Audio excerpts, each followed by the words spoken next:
No, it's not goodbye. It's just time to spread your wings and fly,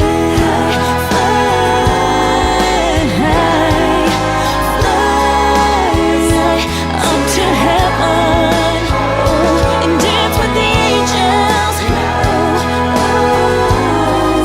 and dance with the angels up in heaven.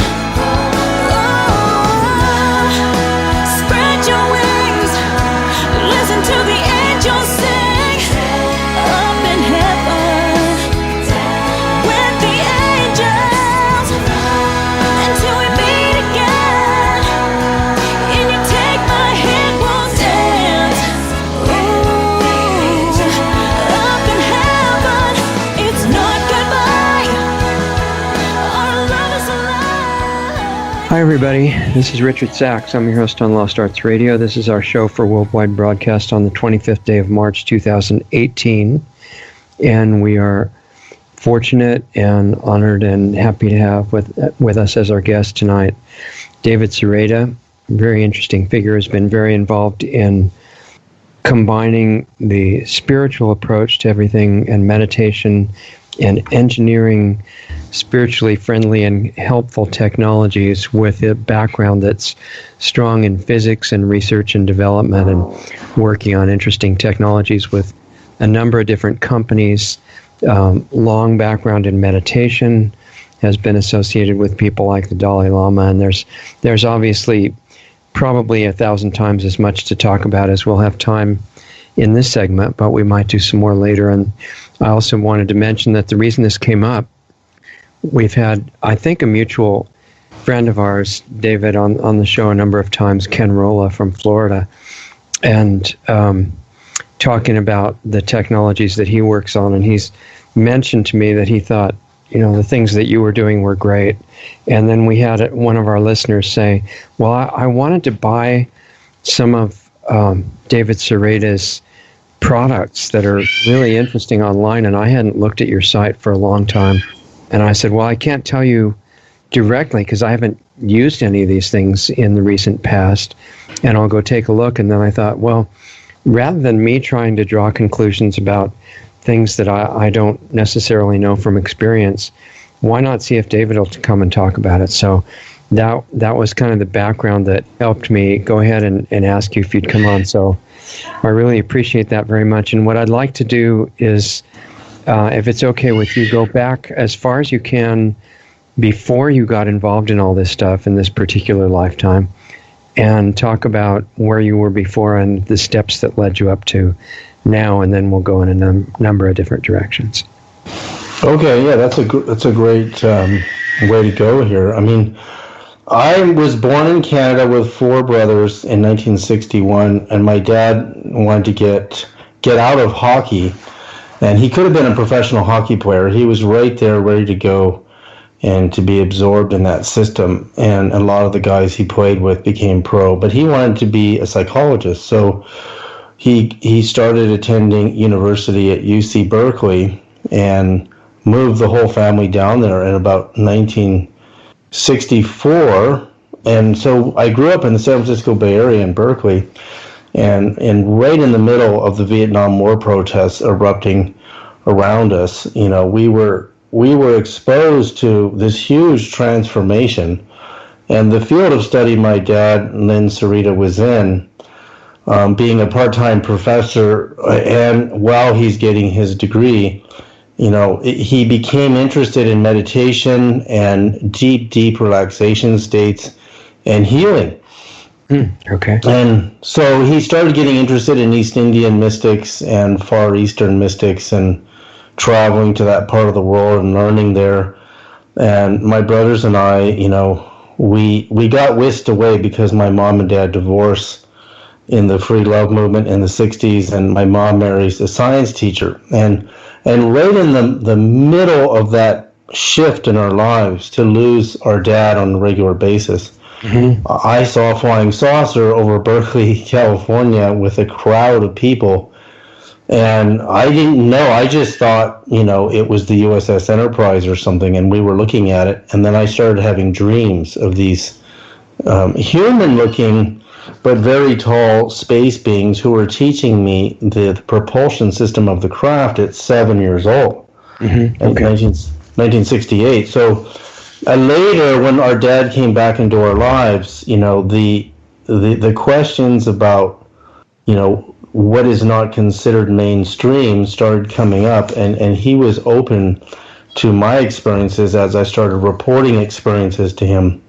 And I remember seeing a lot of bright light in my head when my light was turned out in my room, and it was exceedingly bright. It wasn't like the after effect of just turning off the light and having some photochemical reaction in the pineal gland. This was extremely bright and peaceful light.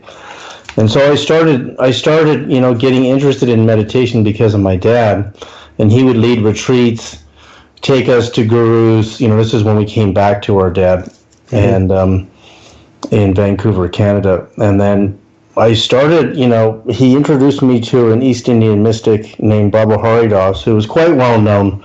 Supertramp had that song, Babaji, oh, won't you come to me, won't you help me shape this future? And Babaji became very well known. A lot of people were influenced by him. And I met him as this kid, as this teenager, 12 years old. And I immediately had an experience, very powerful experience at nighttime and in his presence. And I got, when you get into high school, you start to, there's a lot of kids experimenting with plants and drugs and booze. And I moved through those things so quickly because I could see how cloudy and murky they were. And I didn't understand why everyone was getting swept away by them like they are today, too. And the more I got into the meditation, it was like, this is a no-brainer. You can get really clear, incredible mystical states through meditation. Right. And I'm not interested in all this stuff anymore. So by the time I was 18, I committed to meditating every day, never missed a day. I'm 56 years old, going on 57 this year. And I can say that this path, which is enormous subject, it leads to states of consciousness that make all of those chemical reactive things seem absolutely a waste of time. Absolutely right. But I got deeper and deeper into frequency and became very interested in the true meaning of mantra or word or logos, what the Greeks called the logos, and what some of the earliest ancient Egyptian and Hebrew and eventually even, Judeo-Christian ideas about sound were. And I got more and more interested, and I said, how come we only have these 7 tones in our music scale and the flats and sharps? Like, what about all the other missing areas around those frequencies? Like, if I was tuning on an AM or FM dial, and I'm listening to white noise in between or white static in between the songs and the radio stations, what's all that other stuff? Right. And I thought, this is crazy that we only have we have 7 tones, A, B, C, D, F, G. And all these songs are all built on those tones. And I said, there's got to be more. And I started, I spent decades working with world-class physicists in the area of nuclear fusion and advanced contraband or bomb detection equipment. Became president of a company, and I worked with Bogdan Maglich on nuclear fusion, non-radioactive nuclear fusion, for many, many years. And I got to be around people like Glenn Seaborg and Murray Gell-Mann, Norman Rostocker, and many, many brilliant Nobel winners in physics. And I could see how little the theoretical physics could convert into an actual piece of hardware. There was so little they could do with their theories, but yet there were a lot of things that did result from their years and years of study. And so I started looking, and I started studying material science, material physics, and the properties of different gems and what they're made out of. and healing the body. And then I started looking at, scientists like Royal Rife and his theories and on certain frequencies that would, treat illnesses and viruses and disease like cancer and so forth.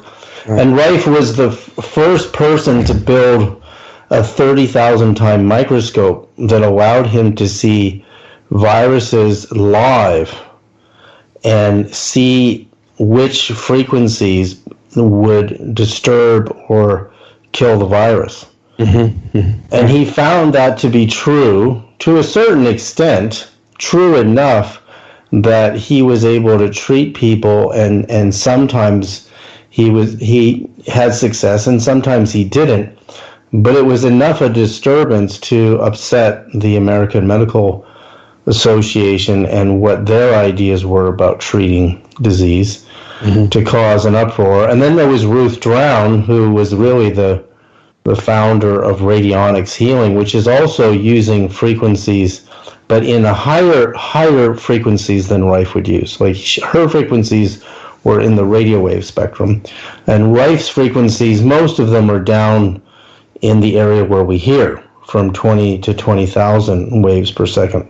Mm-hmm. So what I started doing is finding a better way to do what Rife did. And I found that gems in particular were really, really overlooked. And in the science of Ayurveda in India, they found that herbs and plants had profound effects on cancer and healing. But even more so, they found the gems had an even more profound effect on healing.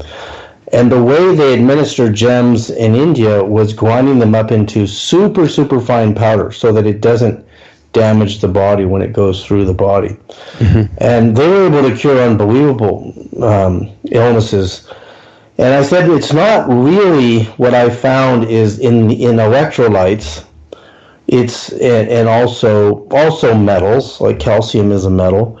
It's not the substance that changes anything in the body. It's the charged particles that it gives off in the body when it's in the body, reacting to digestive juices, reacting to internal heat. When you ingest something, for example, like chromium, which is in rubies, chromium really helps you retain water. So it helps keep cells hydrated, and cancer doesn't like a well-hydrated cell. And I wondered, how are they curing cancer with ruby dust?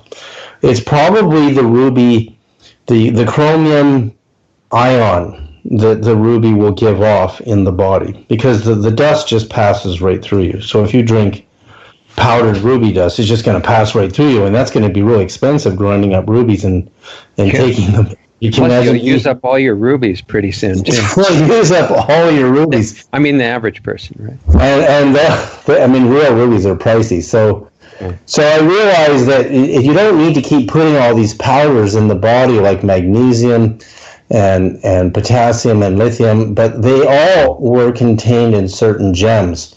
So I built my first product, which was I had a client whose daughter broke her collarbone, and she couldn't move her arm or her fingers and her hand, and the doctors were going to do a nerve grafting, and so I built my first wand, and we put gems in the core, drilled the gems out, and we electrified the gems and built a very sophisticated coil around it, put it in a flashlight housing, and she tried it on her daughter, and I said, this is going to take months. You don't just do this once and then give up. It's going to take months. And I was right. And 3 months, the little girl's fingers started moving again. And then her arms started moving. And she didn't ingest anything. All she did is we, powered this with a stereo amplifier, and we took the recording that NASA made of the sound of our sun, compressed, and because NASA compressed it, and we ran that through the device, so you don't hear anything, but a magnetic wave is going through this, mm-hmm. and the gems are emitting, and these incredible charged particles, like an ion. There's ions around us all the time, positive and negative ions. Like I have a meter, and you can just see, they're everywhere.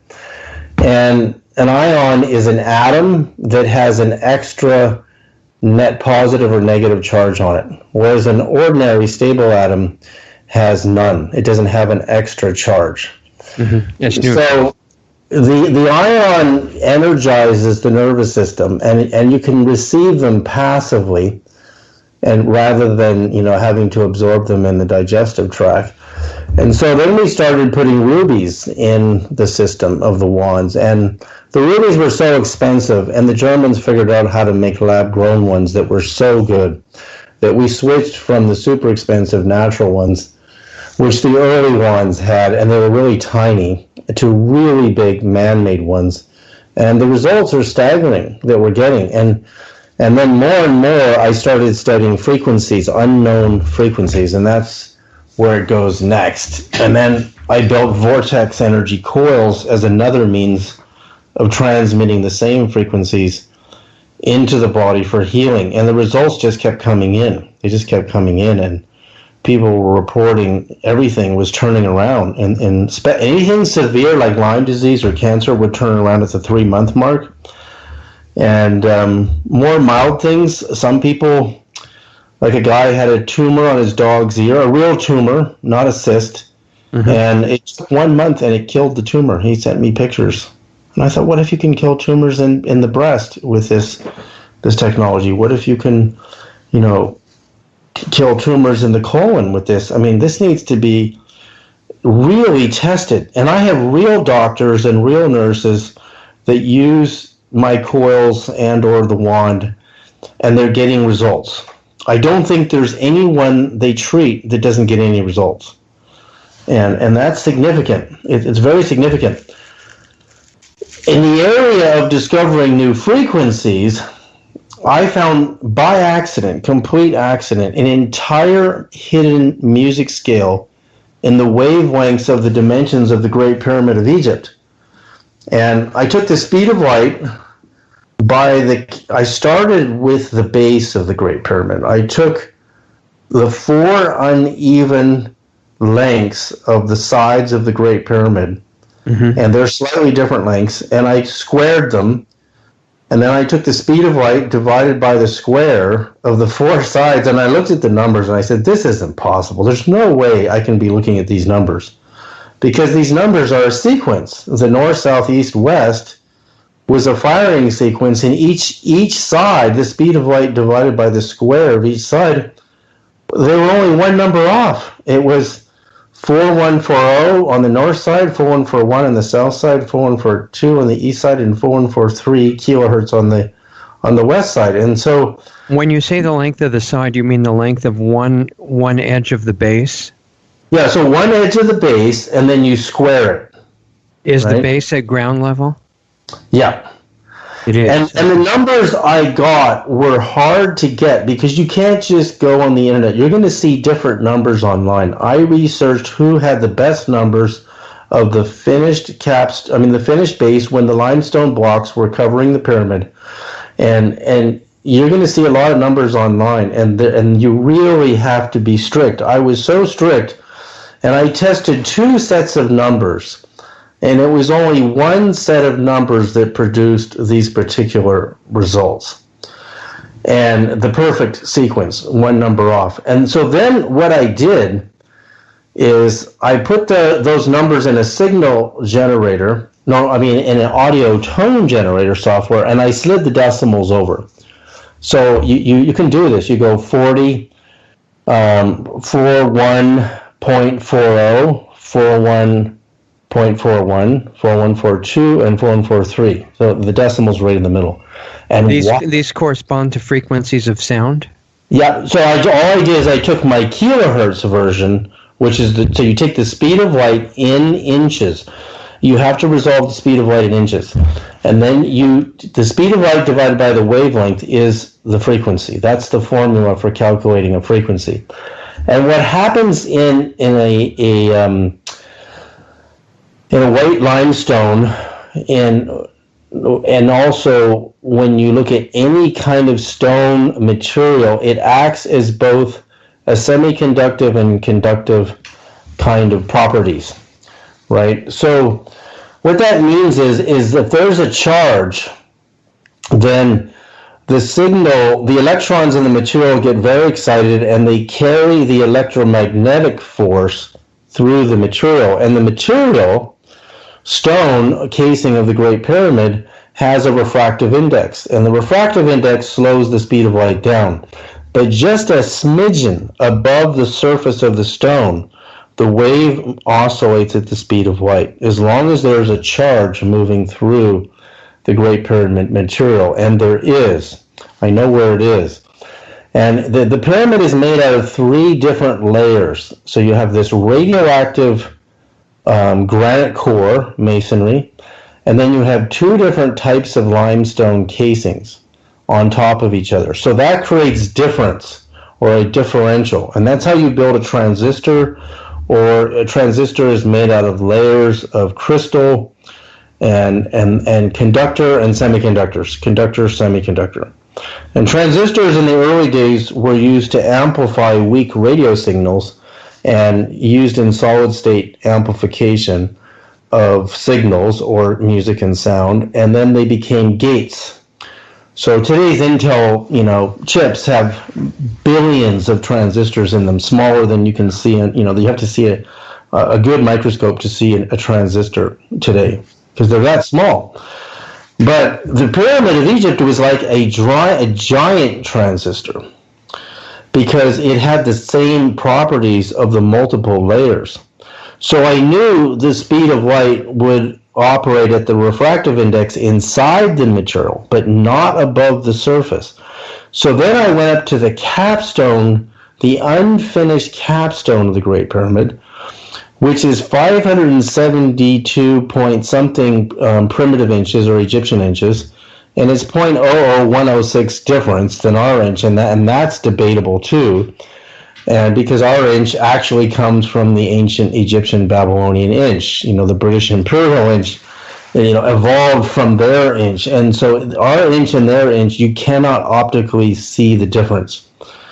And so I took the speed of light in the correct inches, which takes a while to figure out, because you want to be calculating at the same resolution as your measure. And the number, you square the capstone base, that means it's not finished to an apex. And you take that square number, the speed of light divided by that, and guess what you get? 5.151 megahertz square. When you say the speed of light in inches, the speed of light is a distance divided by a unit of time. So what about a unit of time? Inches? Right. So, I'm not sure what you mean. So what you do is let's say you take the 186,282 miles per second, right? But the thing is, that's not correct either, because the original speed of light was done in the Michelson-Morley experiments in Irvine, California, in the vacuum tunnel. Right, so they found it varied ever so slightly. It was not perfect every time. So when they did the final one, they did the metric, and so the metric is just a smidgen under 300,000 kilometers a second. And so when you calculate that back to miles, it's 186,282 point something. I have the exact number. Mm-hmm. Okay. And then you convert that to inches, right? Okay, so it's a much higher number of inches per second, is what you're saying. Right. So you're not measuring, because you're measuring a wavelength that's tiny compared to the length that the speed of light is, right? So you take the speed of light, convert the miles to inches. I see. Okay. And then you take that divided by the square of the Great Pyramid capstone, and you get 5.151 megahertz. And that's the slope angle number, 51 degrees and 51 minutes, which means the builder must have known that the speed of light, you could not, and their speed of light would have had to be as accurate as ours. Mm-hmm. And we didn't know the speed of light accurately until the late 70s. Well, that's a conventional idea anyway. That's a conventional idea, exactly. So how did they know to cut the pyramid off right there? And it would produce that number. So then I became more interested. I did the math all the way up, and that's how I found this complete 360 tones in the Great Pyramid music scale. And when I took it side by side in the tone generator, and I took the Pythagorean A, B, C, D, F, G, and you click on A440 and the next number, you'll hear a wobbling or distortion between the notes. And that wobbling or distortion is lower than almost any music scale previously tested. Even though there's distortion, our music scale is quite good. However, the pyramid numbers were even better. There was way less distortion than A, B, C, D, F, G. And when you add the flats and sharps, you get 12 tones, and they still distort. They're still not perfect. And then so I had these numbers for this Great Pyramid music scale simply by sliding the decimal over to where we hear. And then I used a golden ratio as an octave, and I was able to go down and up and produce 360 tones with 3 different pyramid bass number scales. And so I got 360 tones that just barely fit inside the range of the human ear, the 20 to 20,000 hertz range. Let me ask you a question just so I'm clear, and maybe other people, about what you mean by those tones. When you have the tones in regular music, even though there's a small number of notes like you mentioned, to make 360 tones, are you just dividing up you're making a smaller and smaller distance between the tones instead of the distance between the keys on the piano, right? Okay, I'll explain it. So the keys on your piano now, so let's say your A note, you're at A440, or you're at A220, or A110, because an octave is times 2, or divided by 2 to go down. Yeah. So you take any of the frequencies in A, B, C, D, F, G, and you just multiply it by 2 to get your next octave. Right. And I always had a problem with times 2 because I've never seen it exist in nature anywhere. And it's a huge leap. So again, you have all that missing frequency band on the radio tuner going from A220 to A440, right? So I decided, and the reason they do that is because of the problem of distortion. If you go up another octave and you don't go far enough, the waves will start crashing into each other and it will be very discordant. So the Pythagorean Kepler system is quite brilliant because the numbers as frequency that he determined were quite harmonic. And I even took this modern 432 idea and tested the 432 scale. And I have a video of this. I can send you the link where people can actually hear my tone test, so that you don't. Sure, that would be great. I did multiple tone tests in this video where we take even the classical music 444 scale really distorts badly. The famous 432 scale distorts very badly, not as bad as 444.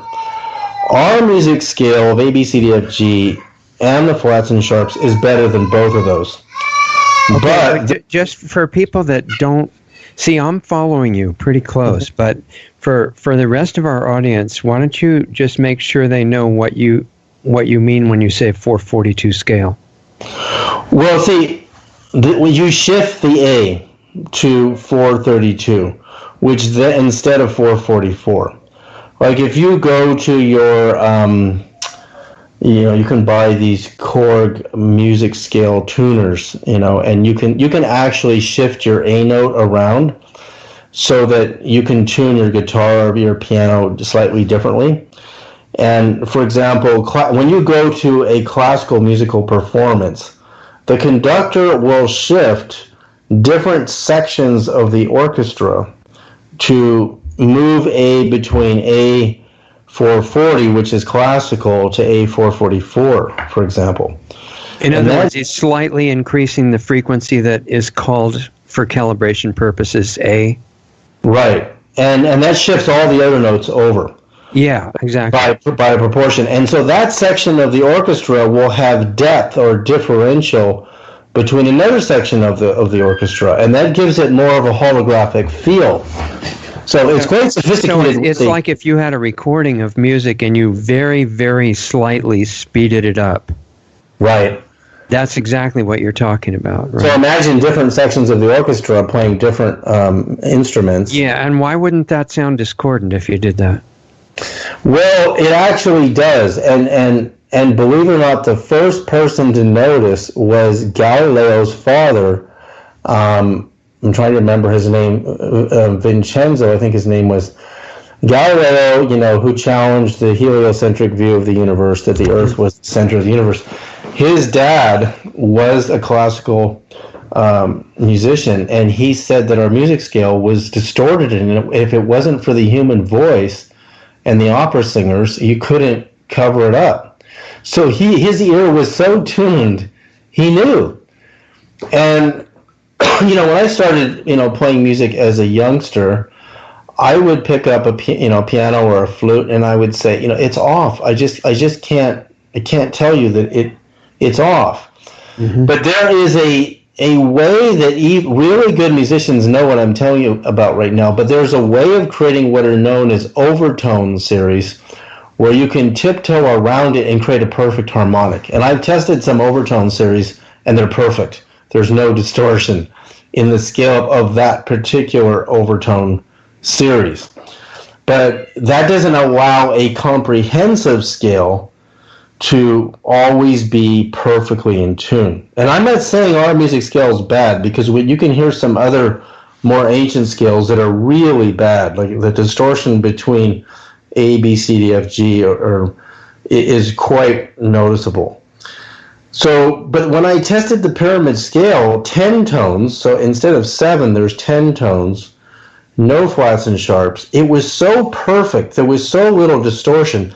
I decided that because the pyramid angle is born out of the golden ratio, which is 1 to 1.618, 0339887, I decided to try it as an octave, because I only had 10 tones. I don't have a music scale yet. And when you have 10 tones that are perfect, you're still nowhere. So I took my numbers and did times golden ratio to go an octave up, and retested all the numbers times golden ratio. They were still perfect. Then I went down an octave times, so you go times 0.618 to go down, and I tone tested again. They were still perfect. And I kept going to the bottom of the human ear to the top, still perfect. So then I took my main numbers in my spine of numbers, and then I moved the decimal over, and then I did it again. And I got 120 tones for 3 different shifts of the decimal in the main spinal numbers, tested all the levels, and they always stayed perfect. It's unbelievable what is in. Okay, what do you mean by they stayed perfect? Can you? Meaning when I retone tested them, you go in your tone generator software, you enter the frequencies, and you start with the lowest frequency, switch it on, turn the second one on, you don't turn them off, and you listen to see if they're going out of phase with each other. And that's what you do with our music scale. You put in the numbers, and I'll grab the numbers for people in a minute so they can do this. And you put them in your tone software, and you start with the bottom number first, and then you tone up, and then you listen to see if they're perfectly in phase or not. And so the subdivisions, like if you were looking at the range of frequencies that's represented by one conventional scale, to change those notes, those 12 notes or so from that conventional scale into the scale that you're talking about that's more perfect, you're changing the size of the subdivisions into which you're splitting the scale. Is that right? It's something like that, but you see, you can't take any. So here we go. Here's the numbers. So A is 440. So if you're at A 440, B flat is 466 hertz. And then B is 494. C is 523 hertz. C sharp is 554. D is 587. D sharp is 622. E is 659. F is 698. And F sharp is 740, and G is 784. So those are frequencies, waves per second. And I've even seen good universities try to perfect the distortion by adding after the decimal some more numbers. Still didn't pan out. Now, the solfeggio scale, which is supposed to be a lost scale that nobody knows who created it, is not a scale because it doesn't have octaves. It has the numbers 174 hertz at the bottom, 285, 396, and 417. So by the time you get to 417, you're somewhere in the range of an A note, right? Okay. And then you're 528, and then you're 639, 741, 852, and 963. So when I tone test solfeggio, it's quite good, but it distorts at the fourth note. It's got much bigger jumps, huh? Yeah, see, those are, it's in a way it's more comprehensive because when you're A440, your next A is 880, and 880 is really getting quite high, right? But your next A down is 220, right? And your next A down is 110.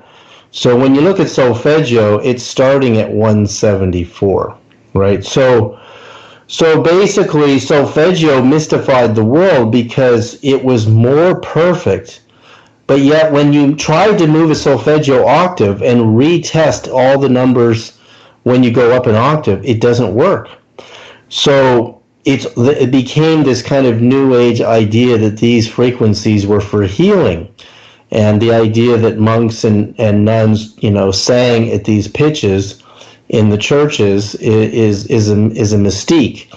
But you could play music, but you only have one octave.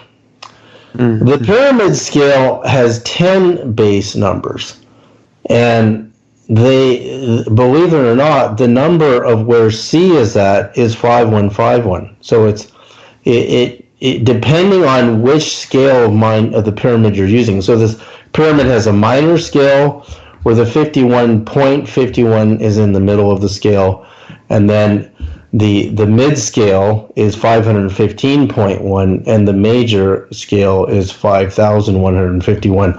So when you're at the major scale, you end up octaving down in that scale with my golden ratio.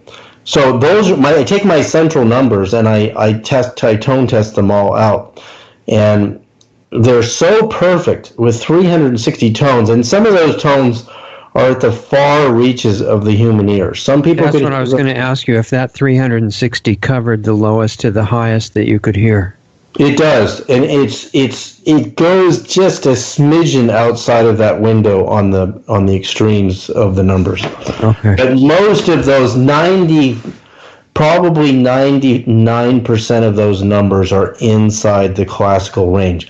I believe humans can hear lower than 20 hertz, but because with good headphones, I can tone test my ears and I can hear 11 hertz. And if you're dividing that up in 360 units, then the distance between any two adjacent notes is much closer than between conventional notes, right? See, but no, it doesn't work like that. So let's say it's 120 tones is correct. So let's say that your main scale of numbers in the Great Pyramid, one scale, wherever I decide to put the decimal for my main numbers, it has 120 tones. And then when I shift the decimal over to the right or the left to go to major scale or minor scale, I have another 120 tones. And so there's three scales. The same numbers are in the central spine, but there's only 120 tones per one, right, per scale. Okay. So just like our scale, our modern music scale, you have major. I mean, you can do D major, D minor, or D, right? So that you can shift it around a little bit. But I haven't looked at the numbers in the shifts in our music scale, but I have looked at the overtone series. I've looked at some of the old Greek music scales. And there was another story, and this is interesting, because I think I found the scale of Orpheus. Orpheus was a contemporary of Apollo and his brother, who Hermes, who they believe the Greek system are the fathers of the music scale, or the harp, or the lyre. You call it the lyre. And it's interesting because the lyre has a Greek numerological value of 51, right? And there you mean converting the letters into numbers? Is that how right? That how the Greeks convert the numbers into letters. This is in the book. It's in. I mean, where's the book? I think I have it around here. Where is it? It was sitting right here. One of my children must have run off with it, but it's called Jesus the Master Builder, and it's a story of Jesus and Joseph of Arimathea going into Gaul, which is now France, and that he was, teaching that part of the world how to build with these sacred proportions. And so in that book, it reveals the secret of the earliest lyre. But see, there's a contemporary named Orpheus who comes along, and Orpheus hears Apollo's harp and his lyre, and he goes to Egypt, and he comes back with a superior music scale. And his music scale is so superior that the myth tells us that Zeus assassinated him. But his music apparently was so powerful, the Orphic music scale, that a whole religion was formed very similar to the Mormons who go to door. The Orphics would go door to door in Greece, and they converted people to this new mystical toning scale that came from Egypt, right? Mm-hmm. So we go to the Gospel of the Egyptians, which is a Gnostic Christian gospel that says that the Jesus continued this ancient teaching of intoning a 7-vowel system. So we have 5 vowels, A, E, I, O, U, but they would have, accents on some of those to come up with 2 more vowels, like A and Ah, right? So you could say there's 2 accents on A. So somehow they have 7 vowels, and Jesus would tell the disciples to chant the 7 vowels 22 times. And 22 divided by 7 is pi, Egyptian pi, which is incredibly close to our pi. And then if you do 7 times 22, it's 154, and you're only one number away from the 153 fishes that the disciples catch after the resurrection with the miracle in the Sea of Galilee. So the number 153 shows up as what's known as a triangular number. It's in the triangle number series. So Jesus was speaking in incredible wisdom of harmonics and numbers that were in proportion to musical notes. And probably the tones and the pitches in the Gospel of the Egyptians and the Orphic scale, which is lost. Nobody knows the scale of Orpheus.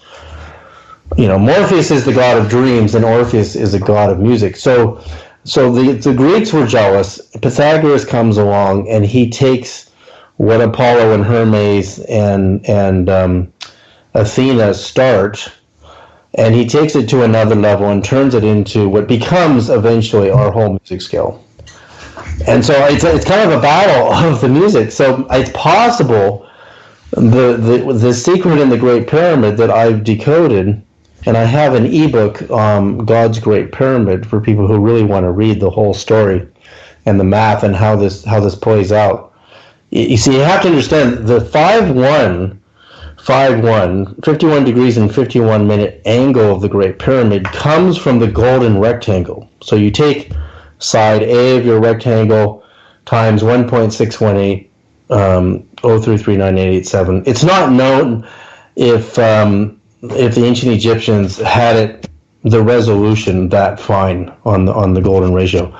But when you make a golden rectangle, side A times 1.618, side B, and you make a pyramid in the middle of your rectangle, the slope angle in the corners is 51 degrees and 51 minutes. So it depends on how accurate your phi ratio is to get exactly 51 degrees and 51 minutes. But I've tested it. So that means that the numbers that I'm getting, you take the speed of light divided by the square of where the capstone finishes, the unfinished capstone base, produces 5.151 megahertz. We can see that there's an incredible importance to that number. incredible importance. So I'm not saying to take the C note and replace it with 5.1 and then everything else falls into place. That's not. I have completely different numbers that are inside the central spine of the pyramid, and they're incredibly simple numbers. But when you multiply them by the golden ratio, which is how the 5-1 is born in the first place, you'll see this. You'll see that it just keeps repeating this mystery of golden ratio and 5-1. And there's another trick in mathematics. I just got to try it in my calculator. So when you go to the Star of Bethlehem at the Church of the Nativity today, you'll see this 14-pointed metal star with a candle, and you'll see the number 17.17. Not the year 1717, 1717. Now, 17.17 times 3 points of a triangle to build a pyramid is 51.51. And it starts to get deeper and deeper and deeper, the math in this book, God's Great Pyramid, that I've discovered, because I mathematically prove whom the architect of the Great Pyramid is. And it's a miraculous thing. It is not Egyptian. It is the God of the ancient Hebrew world that is the architect of the Great Pyramid, because the math is all the same proportions and lengths that are in the Holy of Holies, Noah's Ark, the Ark of the Covenant, and Ezekiel's revisioned temple that's given to him by the angel. And the numbers are consistently the same as the math used to build the Great Pyramid.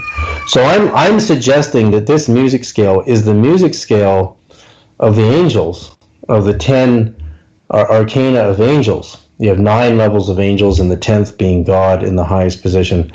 And so it's very possible these are the lost, what we call in the Bible book of Psalms, you have the 10-tone lyre or the 10-string lyre, which would mean it's a 10 desa musical, system, as opposed to the 7.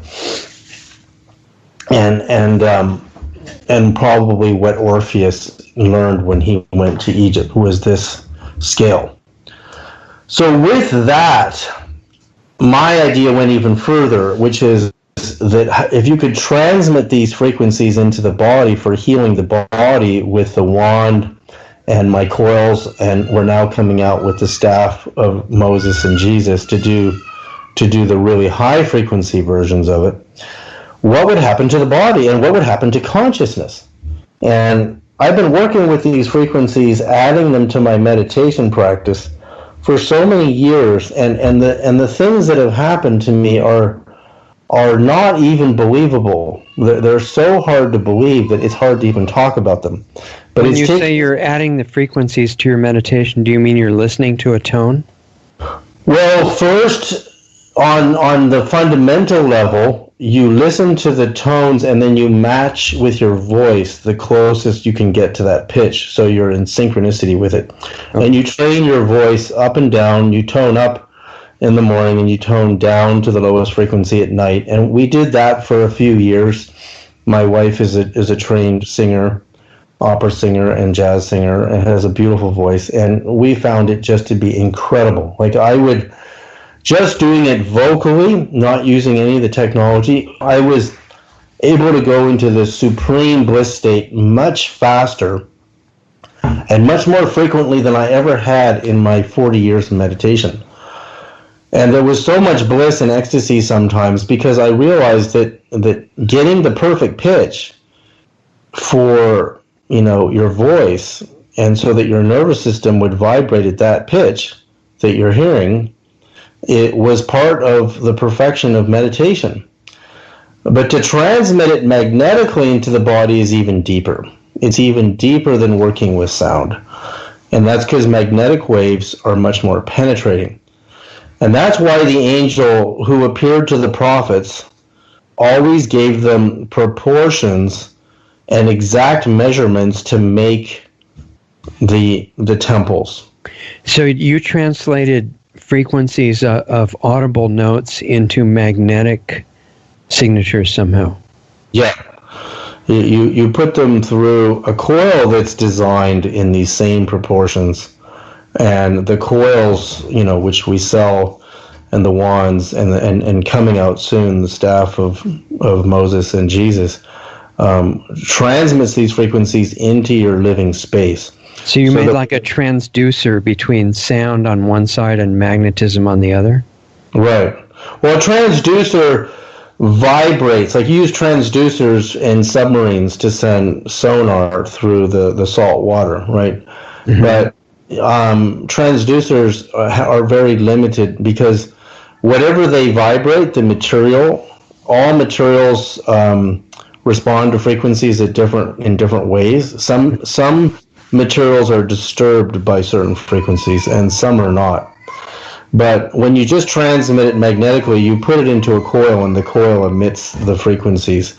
Okay. And frequencies always beget frequencies. So if somebody sings and the materials in the room vibrate, and people's chests and their bodies are vibrating to the singer, which they start emitting frequencies, there's no such thing as a single isolated frequency. But you're talking about a resonance that the coil starts to vibrate in response to a physical tone. Right. The coil, we connect it to a stereo amplifier, and the tones go in your iPod or your laptop. Uh-huh. You just press play, and you don't hear them, but they come out. And you can hold a magnet near the coil, and you will feel a pulse really strong coming off the coil. Okay. The high frequencies don't produce much of a pulse with a magnet, but they produce a vibration in the magnet. So we know that with meters, we can see the frequencies traveling across the room. We can see it affecting the whole space. So, for example, look, God tells the ancient Hebrews the specific dimensions of the Holy of Holies, 20 by 20 by 20. Now, the problem is nobody can agree on what a royal cubit inch is, even today. And it's kind of funny that they all have so many different interpretations. So how big do you make the Holy of Holies? Because we know that Moses in the books of Moses was trained in all things Egyptian. It says that in the Exodus. We know he was raised Egyptian, so we know that the inch comes from ancient Egypt and or Babylon. So we know that they worked with inches. So that's good, because their inches, you cannot see the difference between their inch and ours. Mm-hmm. The problem is, when archaeologists found the Egyptian measuring rods, they only found, I think, 3 of them. And they varied ever so slightly what a royal cubit inch would be. And that slight difference ranged between 20.6 and 20.8 of our inches for a royal cubit inch. Okay. And when you go to the book of Ezekiel, there's a clue where God tells, Ezekiel through this angel who is very tall, who's holding this staff. I think it's, I have the exact measurement of the staff. And the angel said, a cubit and a handbreadth is a cubit. But a cubit and a handbreadth is a royal cubit. And if you keep calling it a cubit, then people's minds are going to think it's a cubit. But it's not a cubit. It's not 18 inches. It's 20.6 to 20.8. But I found the exact royal cubit. And I found in 15 places in the Great Pyramid's measurements, in Peter Le Mesurier's book, The Great Pyramid Decoded, from 1970, mid-70s, that it was consistent what true royal cubits was. And this is mind-blowing. So if the royal cubit inch was consistent, 2 of them, half of that would be the true royal cubit, because it's repeatable and reliable, whereas the measuring rods were not repeatable and reliable. And that tells me that the Egyptians themselves didn't invent the royal cubit, because they were studying the ancient pyramid themselves, but they couldn't figure out the consistent exact down to the thousandths of an inch mark, because they can't see that far, right? You can't. It's hard to see 1/100th of an inch unless you stack the blocks together and you measure the differences. Mm-hmm. So the pyramid itself had no Egyptian hieroglyphs, no inscriptions at all on the inside when Napoleon's armies first came in. So it's not Egyptian. There's no proof that the Great Pyramid is Egyptian. And we know in the Bible, in the very Isaiah, the prophet says that there will be, it says, Isaiah 19:19, in that day there shall be an altar to the Lord in the midst of the land of Egypt. Now we're talking about the Lord of the ancient Hebrews here, in the midst of the land of Egypt, and a pillar at the border thereof to the Lord. So that would tell me that somewhere in Egypt there is a pillar and an altar to their God. And this gets really confusing because of language translations. But the bottom line is the math is the same as the pyramid. I'm going to show you one example, and it's pretty shocking. So Peter M. Sereda found that the number 41.21 inches is 2 royal cubits, consistently in 15 places or more in the Great Pyramid. So divided by 2 is 20.605 inches per royal cubit. And that means that it's so consistent and repeatable, and it's within the accepted range of 20.6 to 20.8 inches on the rulers the archaeologists found. So this is not outside of their rulers. This is only to say that it's repeatable every time at 20.605. So 5 is at the thousandths mark, right? 605. So that's at the thousandths mark. And you can't see that. So nobody could see that with their eyes.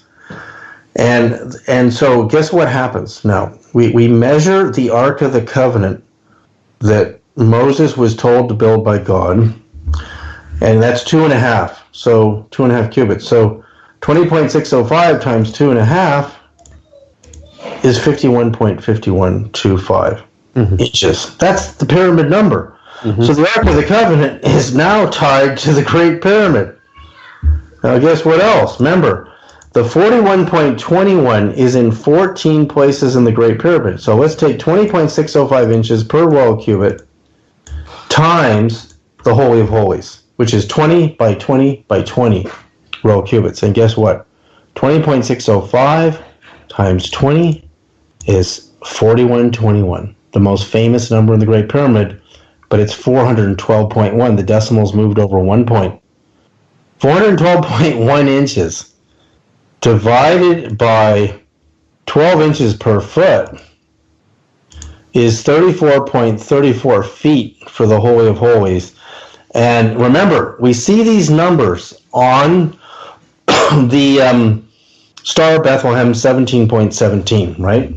So 34.34, if I were to make a circle, right, my radius of 34 is divided by 2 is 17.17.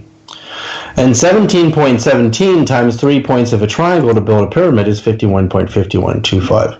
Right. So, oh my God, it's all starting to come together. The Holy of Holies is coded with the same number that's everywhere in the Great Pyramid, and the Ark of the Covenant has the Great Pyramid 5151, which is in the music scale. It's the frequency of the capstone base, the speed of light divided by that, and it's the slope angle of the pyramid. So this ties, and it gets way more interesting than that.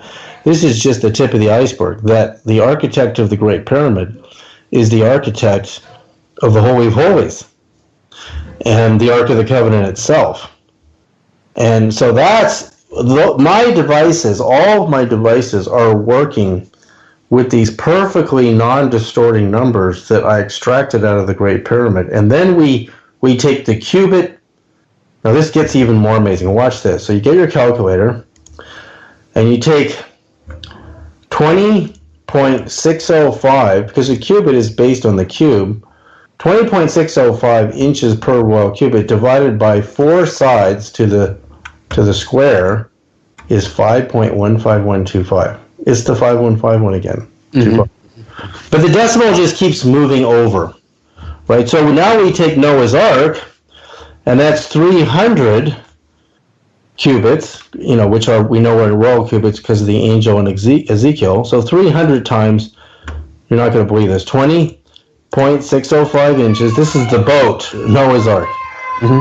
It comes to 6181.5 inches. So that's golden ratio number is the 618, right?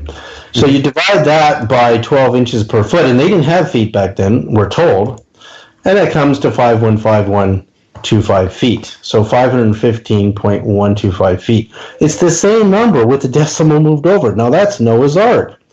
You see how it doesn't matter what God told the prophets to build. Once you have the true royal cubit inch defined, and I'm surprised no one else saw this, in 14 places in the Great Pyramid, repeatable, 41.21 inches is 2 royal cubits, then God was the builder of the Great Pyramid.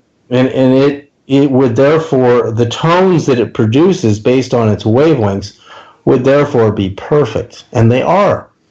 They are absolutely perfect tones. And that, as perfect as, you can never say absolutely perfect. You can just say the lowest distortion. Mm-hmm. Mm-hmm. And therefore, how would those perfect ascending angelic tones affect the energy system of the body? And that's what we're doing. We're putting royal cubit frequencies, we're putting God's building blocks frequencies, we're putting the frequencies of the music scale of the Great Pyramid, and we're putting golden ratio frequencies, and all of them are proportional. Golden ratio is proportional to 5:1.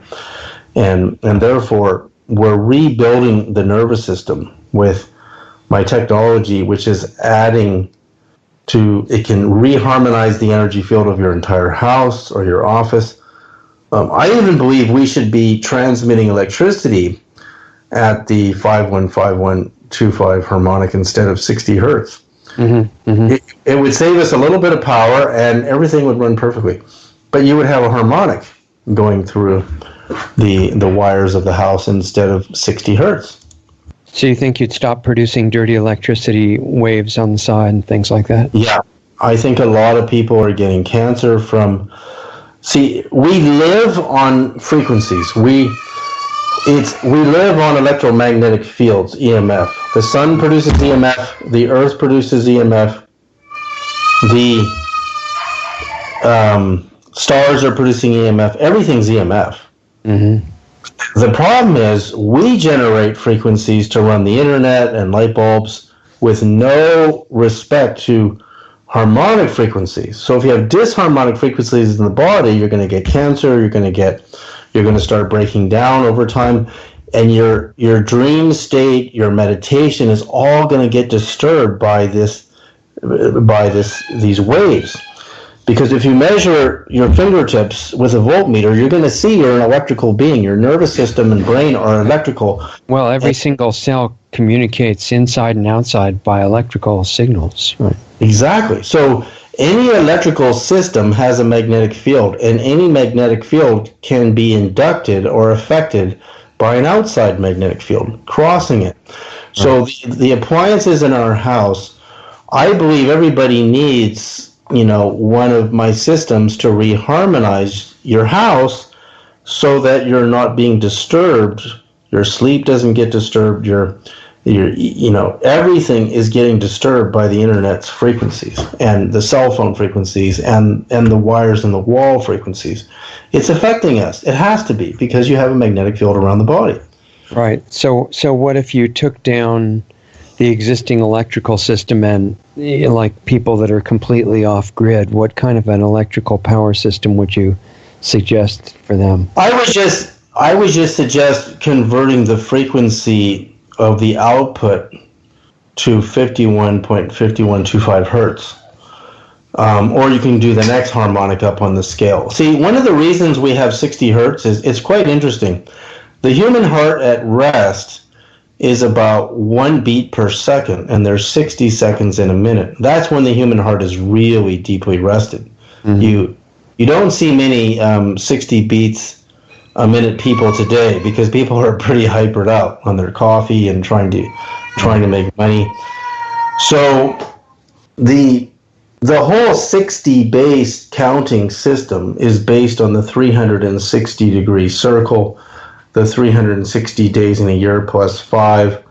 It's all sixes, 6 and 6 and 6, times 10, and 60 seconds in a minute, 60 minutes, and degrees, minutes, and seconds are all 60, right? So 60 degrees, and 60, it's all 60s.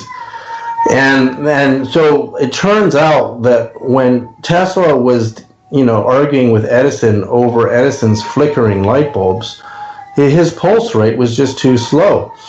So Tesla found that you can just do this yourself. You can get an LED light and you get a signal generator, and you can see where the light bulb stops flickering. So your light bulbs in your house are flickering. You mean how fast you have to make the pulses to see them right. out? To seem smoothed out. I mean, they're still flickering, right? It's just too fast to see. Yeah, exactly. Because when you're sitting down, your brain is about maybe 20. It's actually funny. The brain likes film at 24 frames a second. But as soon as you go to video at 30 frames a second, it slightly irritates the brain. So video is a little more irritating because the brain, when it's sitting down in the chair, likes 24 hertz because that's about where it's at, right? So the brain is producing deep delta, theta. Delta is 0 to 4 hertz, and then theta is 4 to 8 hertz, and then you get into alpha waves at 8 hertz. There's a crossover between each brain. I mean, the Earth, before it was started to be changed and polluted a little bit, it was at 7.83, right? Well, that's where Tesla measured it at. If you take the speed of light divided by the circumference of the Earth at the equator, it's about 7.5 hertz. And I know people who went to the equator and measured it at 7.5.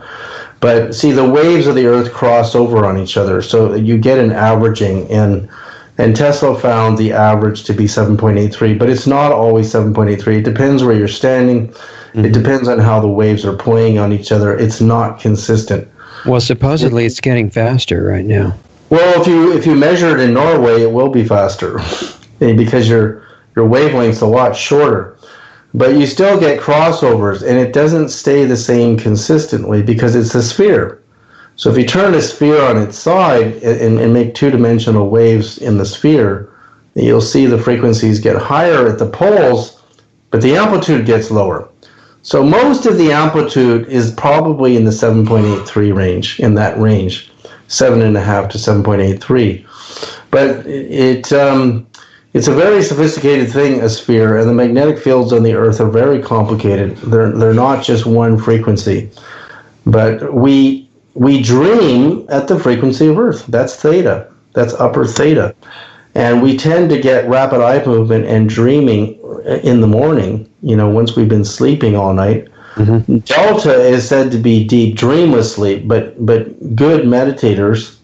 I've had my brainwaves measured by a professional brainwave mapper in meditation, and my deltas were huge, and I'm awake. I'm just sitting there, and he said, I can't understand why your deltas are so big. They're hitting the end of my meter, and you're perfectly fine. He said, normally, if somebody has deltas this big, they're in the middle of a seizure. And he said, you're not in a seizure. I'm just perfectly relaxed. I said, watch. I'm in control of this. I said, here's what you do. Your heart is always in delta, usually. So 1 beat a second when you're relaxed, or just a tad over a beat per second for most people. And I said, that's delta. So if you just shift your awareness into your chest and your heart, and you meditate in your chest, you start relaxing and slowing down to the chest, you're going to go into delta. So I would do that, and I said, now I'm going to shift my awareness into my head. And then I'd so you have all 5 brain waves all at the same time, all the time. It's just that the amplitude of delta goes way down in the daytime. Children and babies, infants, go into deep delta super easily because they're much more relaxed than we are. So a good meditator can have good alphas, which is coherency, and at the same time they can have really good deltas.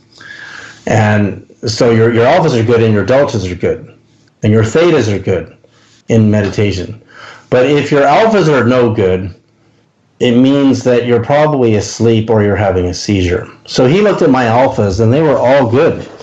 So he said, well, you're not having a seizure. And he said, this is a seizure. These waves are as big as a seizure. And I'm perfectly calm. I have no head injuries, no migraines.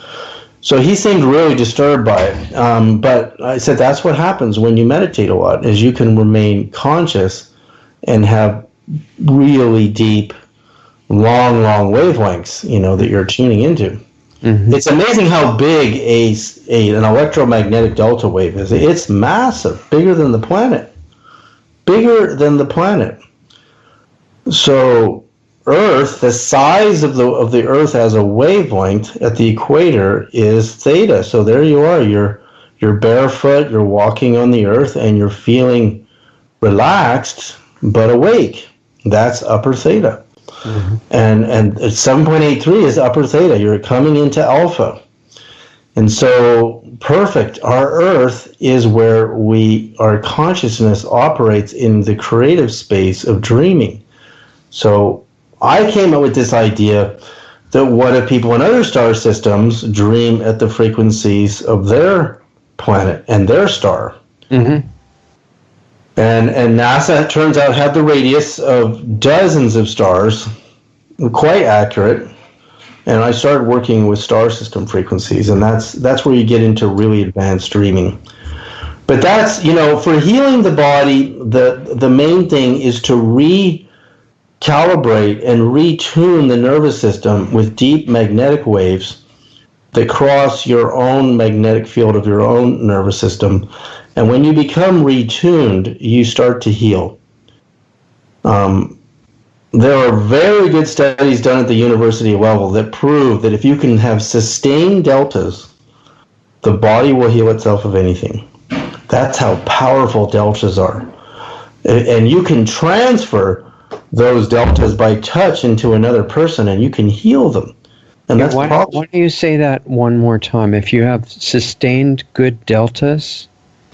Yeah, sustained means like if you can have... You don't have to be awake in delta to heal the body. But it's a known fact that if you can have deep, uninterrupted sleep, where scientists have found that humans can go, have profound delta waves, mm-hmm. then the body will recover and heal itself of almost anything. Well, and that's part of the reason for sleeping, right? Right, that's part, but good sleep. So yeah, that means you're not worried about rents due and all these things. Yeah. You got the flu, and you're really just fall asleep and forget about everything, and you will get better. You will. Yeah, because that's when you're out of the way and the life force in the body can heal everything. Right. So my technology can help you go there. Like when I've transmitted deltas in our wand next to our bed, the whole family just keeps sleeping. I have to turn it off. They'll just sleep in because the magnetic waves will induct and they'll transfer to the nervous system. And everybody just sleeps super, super deep. So one of the things you're saying, I think, translated into really simple language, is that the quality of your sleep is critical for healing. It's critical. If you could learn to meditate and shift your awareness, like they do this at Heart Math Institute. I interviewed them in my film, Quantum Communication. Mm-hmm. If you can shift your awareness from your head, physically meditate into your chest, and just breathe and feel your heart rhythm. It may be a little chaotic at first from a chaotic day, but just stay in your chest, and go into feeling rather than thinking. See, the way to succeed in meditation is not to try to stop the mind, it's to shift from thinking to feeling-based awareness. And when you go into the chest and the heart, slowly that feeling-based awareness will start to spread. It'll spread into your feet and into your legs and your hands and the pelvis. So in other words, that's how to not undo the good you got during sleep from the chaos that you maintain during the day, by replacing the chaos part with a waking, calm state. Right. So when you get out of bed, don't move too fast. Like if you want to remember your dreams, don't move at all. Just lie there, recapitulate the dream, tell yourself the story through the pictures and the the feeling of the pictures. Tell it to yourself 3 times, and then you'll remember it. But the second you move, you'll forget all of it. It changes the focus, yeah. It changes the focus. Now when you sit up on your bed, just sit there for a minute. Like, look at your hands. Like, just be really slow and gentle. Give yourself 2 or 3 minutes. Don't be in such a hurry, because you just came out of probably theta and probably some good deltas. And then, I found even doing the nice slow walking meditation, I make my tea in the morning, and this is what I do. I meditate every day, twice a day mostly. I make my white tea or my mate, and I put some of my homemade almond milk in it, and then my wife and I, we have 2 little girls, 7 and 2, and we do our meditation practice while they're playing, and you do the slow motion walking, and every quarter of a year I do 30 days in a row of this deep breathing meditation called Breath of God that I developed. So you can really get the prana flowing, and then I go back to my sitting practice the rest of the quarter of the year. Mm-hmm. And I found a combination of the breathing and doing the tones with the voice and the walking meditation and the sitting meditation is so profound that when you come out of sleep, you actually have a moment where you can feel so many qualities, beautiful qualities, if you integrate waking up to meditation, and then you can speed up and start doing things. But I think what you're saying too is that once you speed up and start doing things until it's time to go to bed again, ideally there's another phase of meditation that you're doing all during the day. Mm-hmm. You see, you have all these, the physical nervous system will vibrate between 0 and 100 waves a second, 100 in the gammas. But the extended part of the nervous system, Fritz Albert Popp found that the human DNA emits full spectrum light from invisible wavelengths in the radio spectrum all the way to infrared through the colors, and then ultraviolet X-rays and gamma rays. And they found that DNA will emit even gammas. Very weak on a tiny, tiny scale. So they're not like radioactive levels, but technically gammas are radioactive. But we have full spectrum coming out of us of light. Right. So that's why, like, even with the idea, I looked at the idea in the beginning of protecting people from electromagnetic fields and blocking materials, and I found tungsten was the only metal that could block everything. But if you block everything, then you're blocking cosmic rays, and you're blocking the frequency of Earth, because tungsten will block everything. It's the same problem as with antibiotics, right? But on a frequency level. Right, but on a frequency level. And we're photoelectric beings. We are like plants. Plants live on photosynthesis, and they live on the pulses that the sun emits. So the sun isn't just emitting light, full spectrum light, it's emitting pulses. So you're saying that if you use tungsten somehow to block everything, that you're blocking all the good radiation from the sun. And you're going to die. You're going to kill your cells. And so all these people with these blocking ideas, don't do it. They took these kids in this film called Resonance Beings of Frequency in England, and they put them in a cave. And underneath the earth, you're sequestered from the electromagnetic signal that rides just above the crust. So in an underground cave, you're actually starving. And these kids got so depressed they became clinically ill. And then they started transmitting from a transmitter, not as sophisticated as my transmitters, but a transmitter, and they transmitted 7.83 hertz, and they all got better. And they were still living underground. So that tells me that the human organism and the nervous system, you can't starve it. So don't buy blockers. Reharmonize the field in your house with my technology. Be in control. Buy on your iPod, I want to do Great Pyramid frequencies or Golden Ratio, or I want to do infinities or Comedian infinities. Like, we have so many programs. Or I want to do 432 hertz. You just punch in 432 hertz. And whatever frequency you want to experiment, you will find that the nervous system learns frequencies the same way it learns sound. Your favorite song, you learn your favorite song. You hum it along. Well, your nervous system picks up these frequencies, and you say, "Oh, I love that frequency," even though you didn't hear a thing. You're playing it through your wand or your mantra coil or the staff, and you're going, "Oh, I just love. That's my favorite one. I want to play." Like I actually sometimes for a week I'll transmit the frequency of the Holy of Holies, because I took the wavelength of the Holy of Holies and I converted it to a frequency, and I was really blown away at the visions in my dreams were mind-blowingly beautiful. Bright lights and beautiful white temples and white birds flying around in my dreams. And I thought, okay, I want to keep that in the house, see what it's like to live in the vibration of that wavelength. But the thing is, you can play around, and instead of now, you have no choice. They bombard you with the internet frequencies. The cell phone companies bombard you with their frequencies, and you're not in control.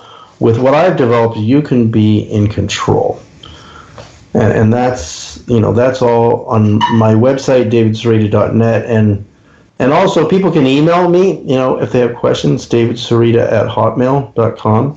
Okay. And they can find out more, but you can check out my website, davidsereda.net. Also, my YouTube channel has a lot of videos about what I'm talking about, so you can see things more. And I want to go through, you have a lot of different products on your website. I'd like to talk about the different categories of them, because we still have a little time, and maybe some individual ones within each category, what they do and how. And I think a good place to start, since you were just talking about harmonizing instead of blocking, since we're walking around in a lot of electromagnetic pollution most of the time, is what products are doing that harmonizing rather than blocking, and how do they work? Starting with the simple ones, because I think you have some pendants and things you wear around your neck, right? Right.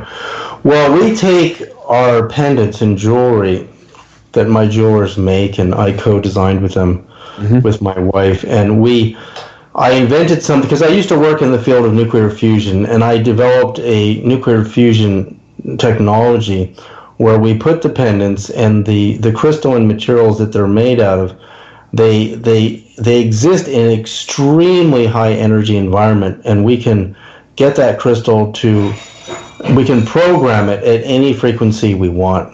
So we can take the sound of the sun recording, and we can magnetically imprint it in stone, so that when your electrical nervous system touches that stone, it's so deep in the stone's crystal lattice that it shares it with your nervous system. How do you put it into the stone? How does that work? Well, it's a secret. So I can't tell you more than it goes through 3 stages. The first stage is you have to open up the gate so that the electrons allow information to come in. And because a crystal lattice is made of atoms in a crystal geometrical lattice, and the atom, because the electron and the positive electrons and negative electrons are balanced, they have they're net zero, and so they won't let information come in very easily. So I found a way. When you say they're balanced, does that mean they're not ionized, positive or negative? Right, they're not ionized. Exactly. And so they're therefore, you have a valence electron on the outer shell, like electrons travel around in different shells, like different planets are traveling around the sun at different distances from the sun. Yeah. So if you look at the core of the atom, the proton and the neutron, the electrons are traveling in shells. And the more heavy an element is, like gold, it has more shells, right? So therefore, more electrons traveling in more shells, so it's bigger. Like a helium and a hydrogen atom is the smallest atom, because it only has one shell. But then when you get more and more shells, the atom gets bigger and heavier, because that's why gold is heavier than helium. So So the point is, the outer shell is called the valence, and the valence is open to bond with, and then you get complex molecules start to form. But basically, it's an electrical system that you can trap vibrations into the orbits of the particle. Which is your programming process, right? Yeah, that's the best way to explain it. So if you vibrate a crystal at a certain frequency without opening what I call opening the gate, it won't stay. And it's the same way when people try to restructure water. Like you can vibrate water with your Kangen water machine at really high energies, but it won't stay very long in that state. So people typically say that crystals are programmable, and the ones that have seen the water movie and stuff, they say that water's programmable, but pretty much any material, or certainly any stone, is actually programmable in some way too, right? The stone is more programmable than water because water is so malleable. You can give it loving intentions, and then all of a sudden you have a bad thought, and you just drank the glass of water, and then you've already changed. You'd have to have a really focused, unwavering intent to it. Yeah, you have to have, and this is what William Tiller found. We still have some time left. William Tiller found that he would take a sample of water and he would measure its pH, and it would be 6,000 miles away from the target intention experiment. Yeah. And they found that even good meditators, they couldn't change the pH of the water, but he could hold an intention to raise the pH in fruit fly larvae, because fruit fly larvae could store intention. And then the fruit fly larvae stored intention. He called it an IIED device. And then the pH of the water in 30 days would go up. And if the intention was to send the pH down, in 30 days it would go down. So it took around 30 days to affect the water target at a distance. But the intention had to be consistent. And the problem with the law of manifestation even is we change our mind. Like you wake up and you go, yeah, in other words, you are successfully manifesting. It's just that you're putting chaotic intention in there. Right. So you're always changing your mind. You don't really know what you want. So that's the thing about the wand, is if you hold the wand and you make an intention for yourself, you're standing in a magnetic field that is so much more powerful than you are. It's kind of like Moses holding up his staff. And we have our new staffs coming out too, and they're powered with high frequencies, the staffs.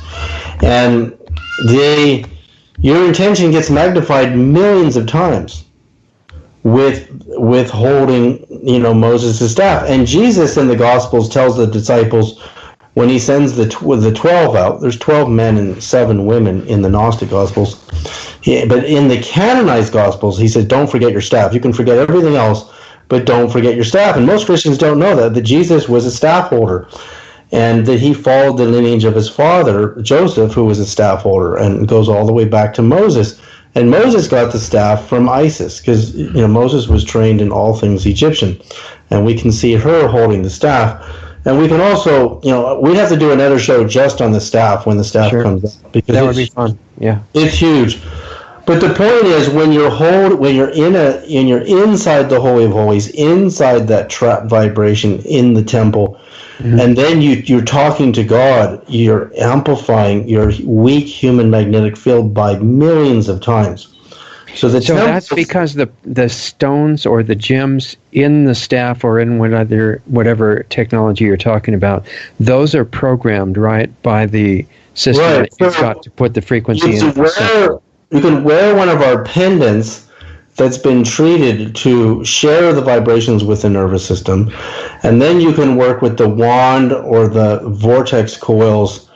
They come with myriad frequency programs to change the energy of your house or your meditation or your workspace. Okay, so let me just interject a question before I forget it. If you are using your system to put a frequency as a program into a stone or a gem, if you are saying, let's say a given frequency, whatever one you want to think of, and you're putting that into 2 different gems, for example, a sapphire and an emerald, since it's the same frequency, what's the difference in effect because of the difference in the stone types? See, that's an incredible question. And each stone has a natural quality that makes it different than the rest. Just like the sound of the sun, if we put it in all of our stones, our sun produces light and sound, but the sound that comes from our sun you can't hear, except you can hear it in deep meditation. And I have heard it really well. That's how I became interested in it. But what happens is one flower, one plant responds differently to the sound of the sun. And I believe the sound pulses in the sun are the key to its nuclear fusion, and they're the key to the geometries that form in the solar system. And the way plants get their leaves and their flower buds and their shapes, and including our bodies, are not just photosynthesizing, but they're pulse synthesizing.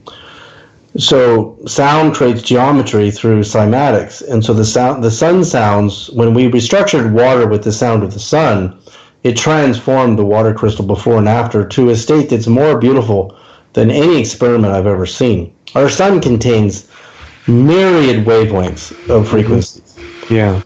Myriad. It's, again, a sphere is very. There's the frequencies. If you turn it on its side in 2 dimensions as a circle, and you put the wavelengths in the circle in 2 dimensions, you have high frequencies at the poles, and the lower frequencies are in the center. So, so we have the pendants, and then we have the wands. And then we have the coils, which you can put under your bed or under a healing bed, and you can get multiple coil systems to open a frequency spa business for yourself. You can treat people while you're giving them a physical massage or acupuncturist. See, when you stick the needles and acupuncture in the body, they're little antennas, so they'll pick up the frequencies and send the vibrations into the nerves. Because anything metal will receive electromagnetic frequencies. Right. So then the acupuncture goes at a whole other level if you have one of these coils under the bed. So I get acupuncturists and chiropractors who get the coils and the wands. And then we have the toning course where you can learn how to meditate and use your voice and work with the tones. And there are the 3 levels of the 120 tones. So it takes 3 years to go through all 3 levels of the toning technique that Jesus taught in the Gospel of the Egyptians. Is this a course that you've recorded that comes on? Yeah, they're all recorded. There's I wonder how many. I'm trying to remember how many lessons there are per year. It's a lot.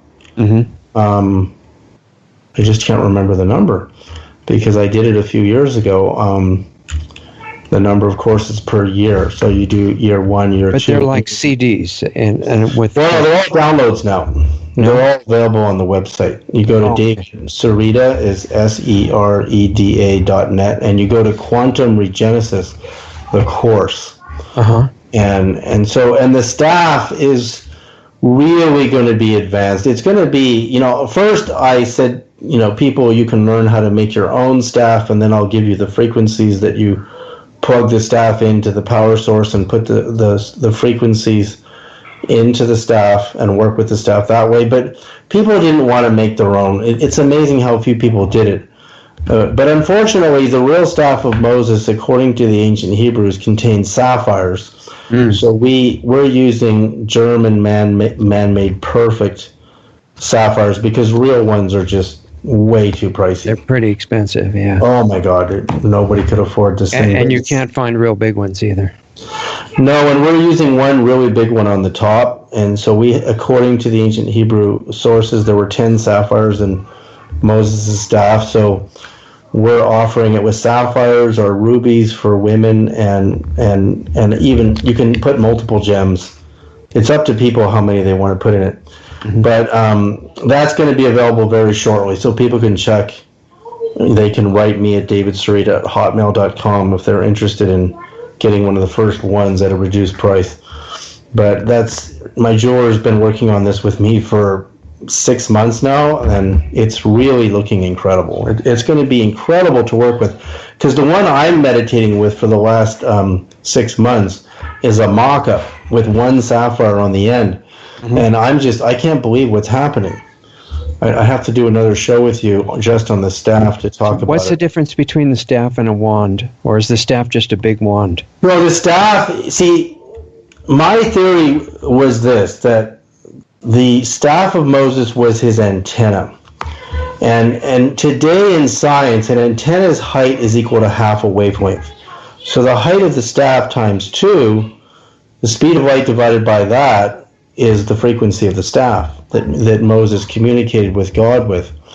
But it's defining which frequency you can pick up and transmit because of the length. The frequencies have to be in proportion to the length. They have to be harmonic. Otherwise, so you can get any multiple of the length of the staff would be the frequencies you could use, right. including fractional multiples. Including golden ratio and so forth. But remember, when the angel appears in Ezekiel, he gives them a staff. I think it's 6 cubits, which means 6 royal cubits, because the Ezekiel angel says a cubit and a handbreadth is a cubit. So that's really big. It's really big, which means he was really tall, because his staff is, let me just check if it's 6. I'm pretty sure it's 6. I just have to go to because I have an ebook on the staff, and if people write me, davidsereda@hotmail.com, I'll send people the ebook. Let's see, where is my staff book? What's under P? See, it's really Jesus inherits the staff. There's a book called the Infancy Gospel of James, and you see Joseph, Jesus' father, holding the staff with the 12 elders. So there's 12 staffs, and then the dove lands on the end of his staff, and the dove is the symbol of the Holy Spirit, which chooses him to be the father of Jesus. And then later we see that Jesus tells the disciples in the canonized Gospels, don't forget your staff and when you go out to preach. And that's because it keeps all the disciples at the same wavelength with Jesus. Even if you don't put power in your staff. But I have proof that the staffs were powered. And I know what they were powered by. It's in the Bible. But it is very, very subtle. So why don't you say Project Jesus staff. Explain what that means, that a staff is powered. Well, I'm going to get into this because I'll give away the secret, and that's all right. It's in the Gospels, and some of the earliest Christian art, in fact, the earliest images of Jesus show him holding his staff, and that's because here. Let me just find it here. I have to come to the angel in Ezekiel. I just want to know. Yeah, here it is. It's 6 royal cubits high. Okay. That's the angel in Ezekiel. And he tells Ezekiel to rebuild God's Holy of Holies 20 by 20 by 20. So that would be the 20.605 times 20 is the 4121, which is the most famous number in the Great Pyramid. So that ties... So that staff is like 15 feet long or so. That staff is 123.63 inches times divided by 12. So let's do it. 10 feet, yeah. Yeah, so that would tell you, because the staff of Isis and the staff of Moses is around the 4-foot mark. So how big would that angel be with a 10-foot staff? Oh, yeah, 25 feet tall or something like that. Yeah. It's a clue into how tall the angel is that's appearing to Ezekiel. But the fact that he tells them to, this is really amazing about the angel in Ezekiel, because when you go to the measurements of the temple, and this is in my book. Now go to Ezekiel chapter 41, verse 21, and that is the pyramid number. 41:21. It's right in that verse, 41:21 Ezekiel. It talks about the altar that is before the Lord, and this is the table that is before the Lord, and that is so incredible. The fact that the table before the Lord, which is in the middle of the holy temple, and the holy temple is 41.21, 412.1 inches, because that's the Holy of Holies. So he doesn't change the dimensions of the Holy of Holies to the first and second temples that have been destroyed, right? Mm-hmm. And when Jesus is crucified, the second he's crucified, a lightning bolt strikes the Holy of Holies, and it tears the very thick fabric that protects where the Ark of the Covenant is. And when you go to the Gospel of Philip, Jesus puts absolute importance on the Holy of Holies. He puts absolute importance on it and the ark itself. He tells the disciples in the Gospel of Philip that the ark will be your salvation when the flood of waters come after you. He tells the Christians that.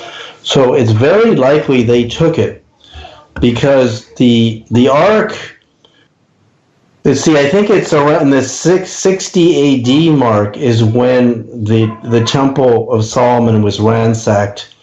And some people say the Jews knew it was coming and they took the ark out, but they have no proof that the ark was taken out by the Jews.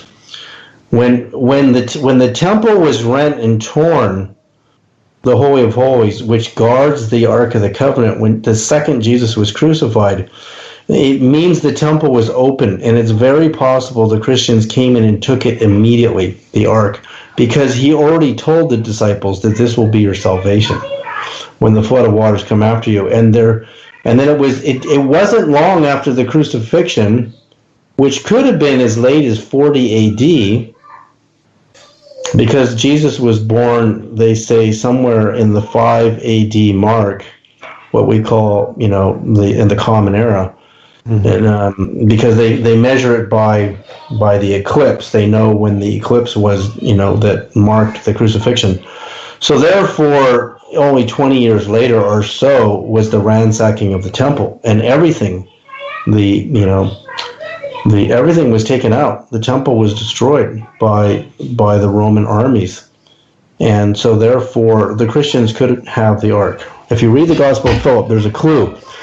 And that means, now remember, the length of the Ark of the Covenant, 20.605 inches times 2.5 is 515.125 inches. And so that's a clue that the Ark of the Covenant was connected to the Great Pyramid. Right. Were you aware that they found another bigger Great Pyramid in Bosnia recently? Oh yeah, no, I've been studying pyramids all over the world, and there's a lot of clues that, like, for one, like, let's just mention this. This is in God's Great Pyramid. You see, if you go to Chichen Itza, where I've been with my wife in Central America, mm-hmm. they have the unfinished square platform, but then they have a cubic building with walking space around it. Now, if I take the platform of the Great Pyramid, everybody thinks it's a pyramidion that's missing. But why does Chichen Itza have a cubic building with walking space? If I measure the Holy of Holies at 412.1 inches, which is 34.34 feet, it fits perfectly as a cube on top of the Great Pyramid with walking space, a nice amount of walking space around it, like 8 feet. Mm-hmm. So it looks the same as Chichen Itza, but if people saw a cubic building on top of the Great Pyramid, they go, well, how come the later pyramids are pyramidions? And that would mean that the later pyramids were made by Egyptians, but not the Great Pyramid. And it means that they would have logically thought, oh, they must have not finished it, it needs a pyramidion. But why does Chichen Itza, which also has 51-degree slope angles, varying on the four sides, and the stairs are 45 degrees, why is the Bosnian pyramid 45 degrees? You see, I think the oldest, the Great Pyramid is way older than they think. It was designed by God in the last epoch before the flood and it was a period of history way before Moses. Moses is the 18th dynasty. And the God of the Otanists was the same as the Hebrews. You did not worship any form or any imagery. God was a formless presence as a light, but you couldn't have any graven images of the Aten. It was symbolized by a sphere of light, and it went against the grain of the worship of all the different character gods in the Egyptian world. And Peter de Missouri, who wrote the Great Pyramid Decoded, says that the Tetragrammaton, the name of God, the four Hebrew letters that we identify as is Yahweh, which becomes Allah in the Muslim faith and becomes Jehovah in the Christian faith, because you can't enunciate it. He says, Peter de Missouri says, it comes from the Hafwa, or the Kufu might actually be the Kaffa, and that later became Yahweh, Hawa, and the Jehovah, right? So it's a transmigration of language to represent the formless. The meaning of the Tetragrammaton is I am that I am. So it's the I am presence, and the meditator experiences it when you go into the illuminated state that the Hindus call samadhi, or you call it the chrism in ancient Christianity. The light body gets turned on. Your field expands so much that anything you point at, you say, I am that, I am that, I am that. The I am encompasses everything. So you become one with everything, so you say, I am that I am.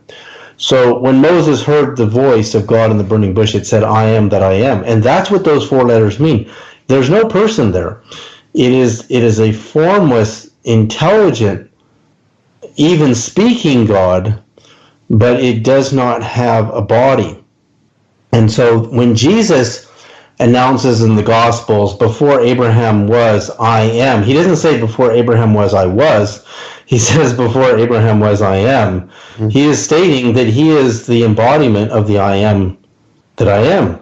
In the Hindu system, that's Paramatman, or the supreme I am presence as well. And so because we have different languages, we think this I am is different, and so we go to war and we say my I am God is different. Well, the main point is to have something to fight about, right?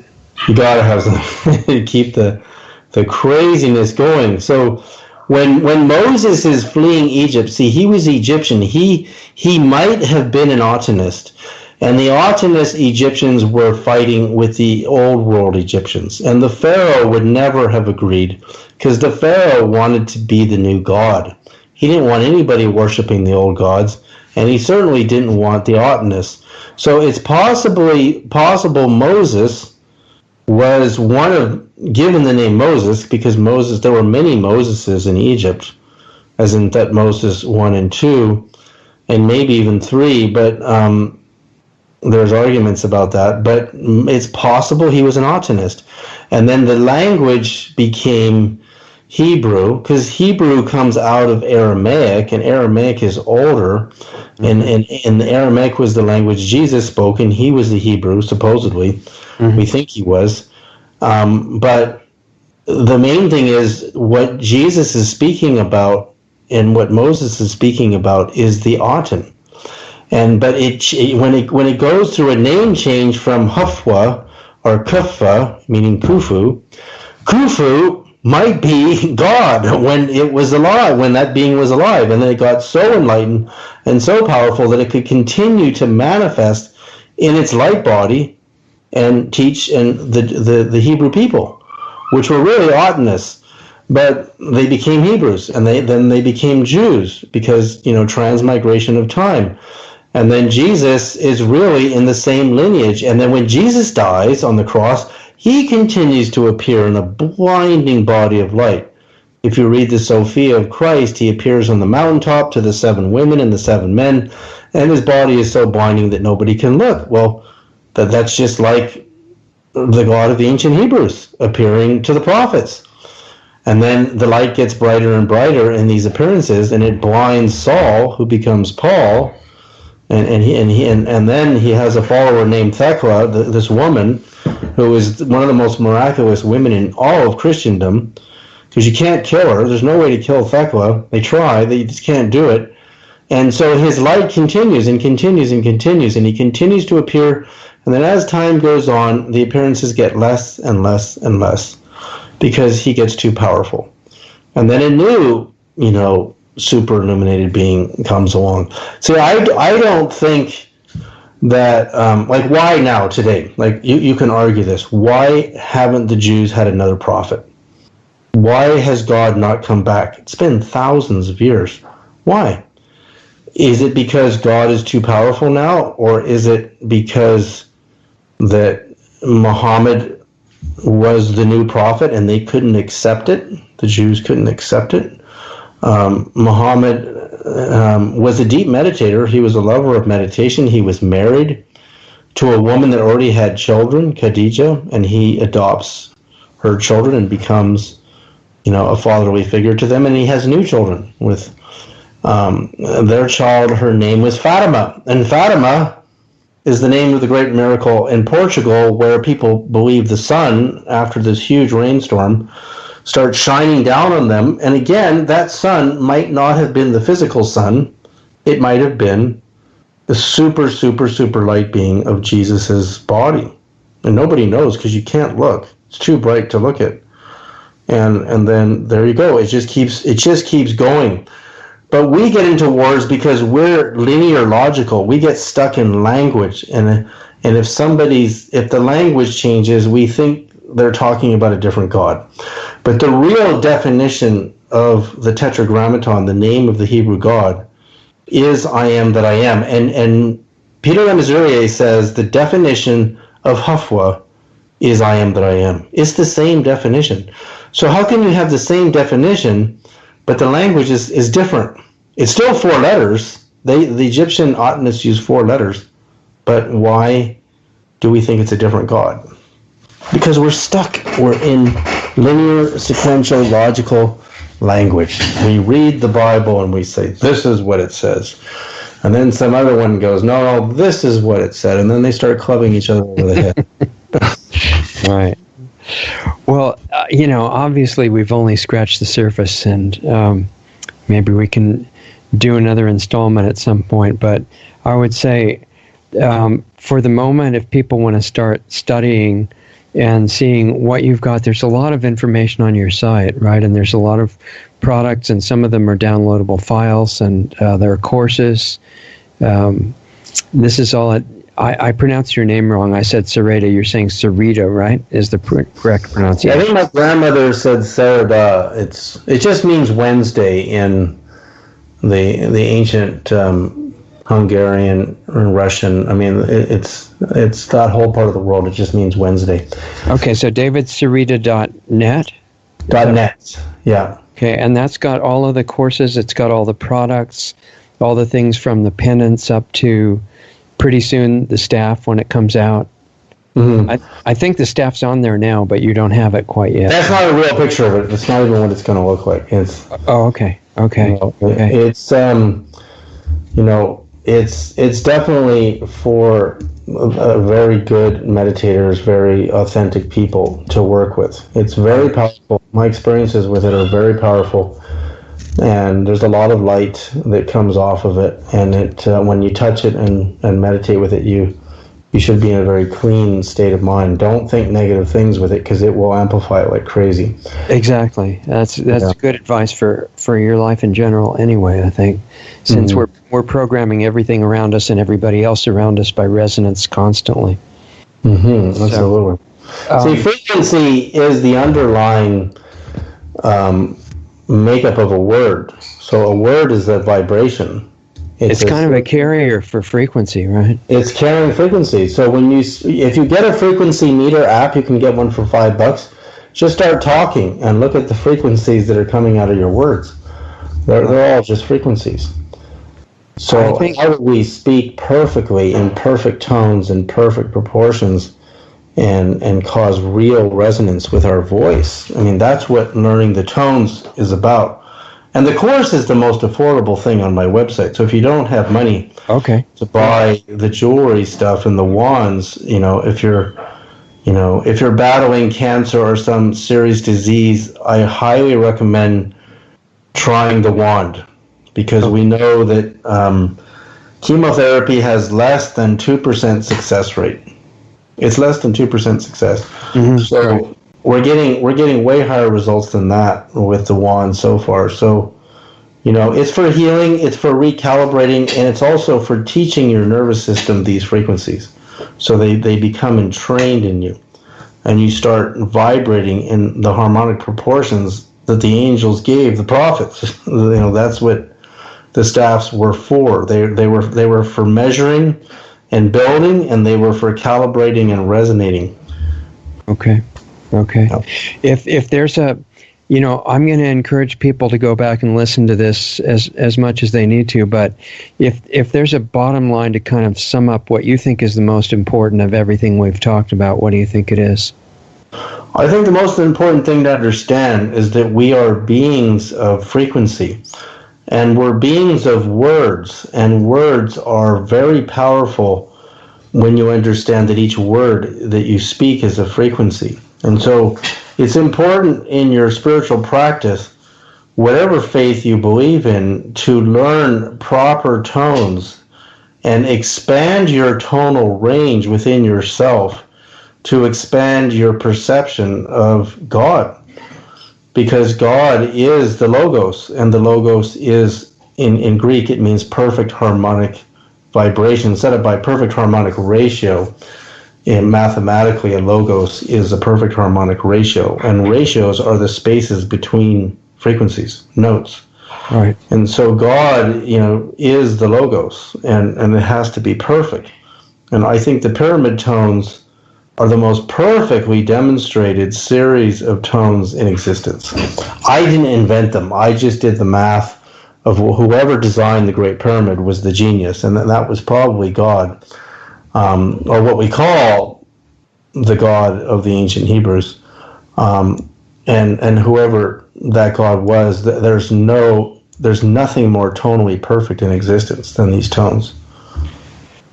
Pretty interesting. Well, that gives people enough to absorb for the moment, and then we'll come back as soon as we can in phase 2. And I really appreciate it. It's been extremely interesting and gone by in 5 minutes. And hold on here, and we'll say goodbye in the break.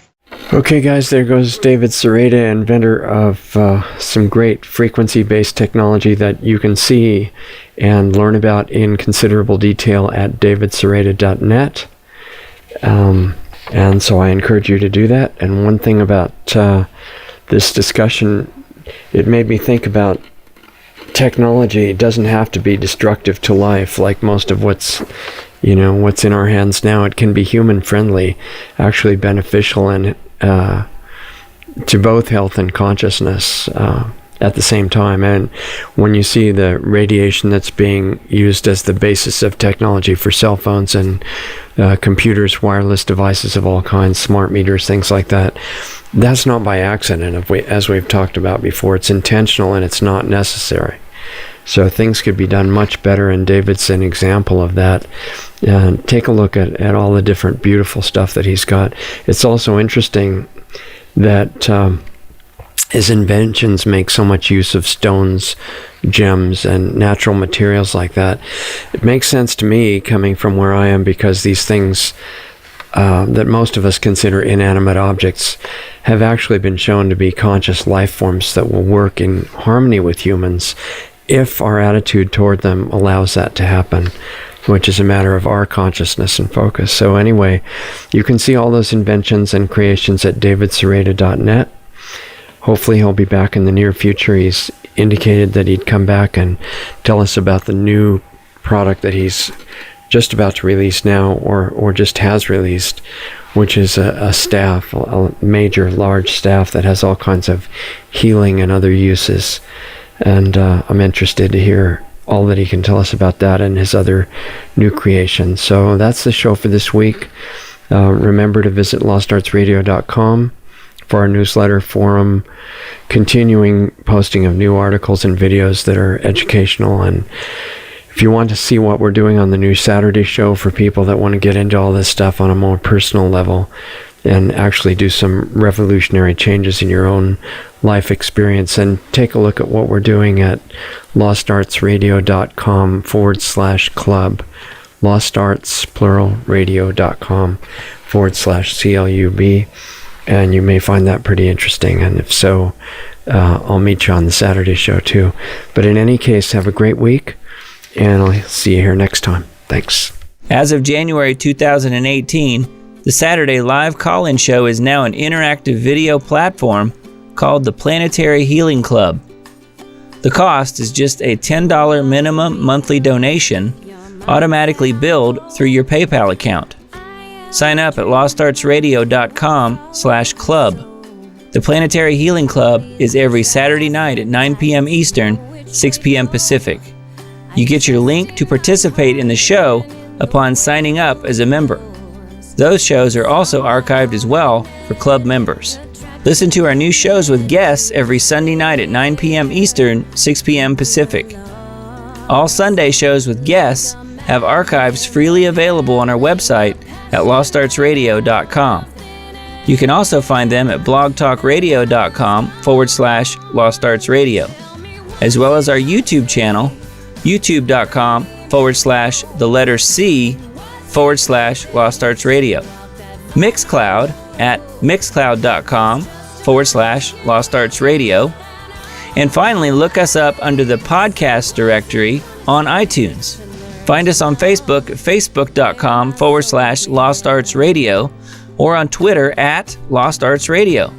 Be sure to join the free Lost Arts Radio Facebook group as well. Just search for Lost Arts Radio Group within Facebook. You can also join our forum on our website if you want to interact with other listeners. We also have links to all of the great independent musicians whose music we feature each week on Lost Arts Radio. When you do your Amazon shopping, please use Amazon's Smile program at smile.amazon.com. And when you choose Lost Arts Research Institute in Sedona, Arizona as your charity, Amazon will donate 0.5% of whatever your order total is to Lost Arts Research Institute to help fund the building of the school and keep our radio show on the air. Please visit lostartsresearchinstitute.org for more information on the school we want to build. Be sure to sign up for our free weekly newsletter on our site under the radio show tab or right from the button on our Facebook page. Contact Richard at richard@lostartsradio.com or myself, Doug Diamond, at doug@lostartsradio.com. Thanks again for listening to Lost Arts Radio, and we'll see you again next week.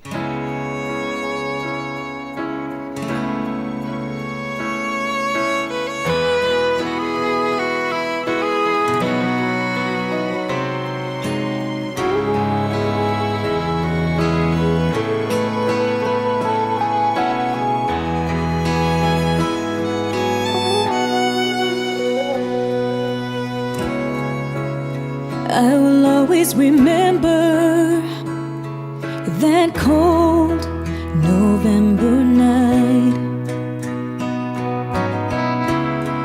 when you closed your eyes and found peace within the light. Not one day has gone by that I don't miss you. You're on my mind. Still our love lives on through precious memories left behind. And so the angels sing, the Lord's touch gave you wings. So fly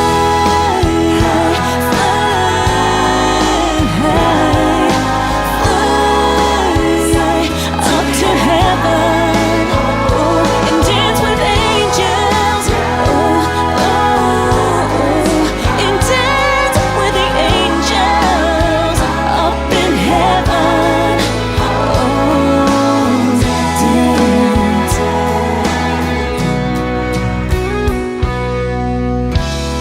I can feel you here as I hold you in my heart. I will carry on. Ooh, I know that's what you want. No, it's not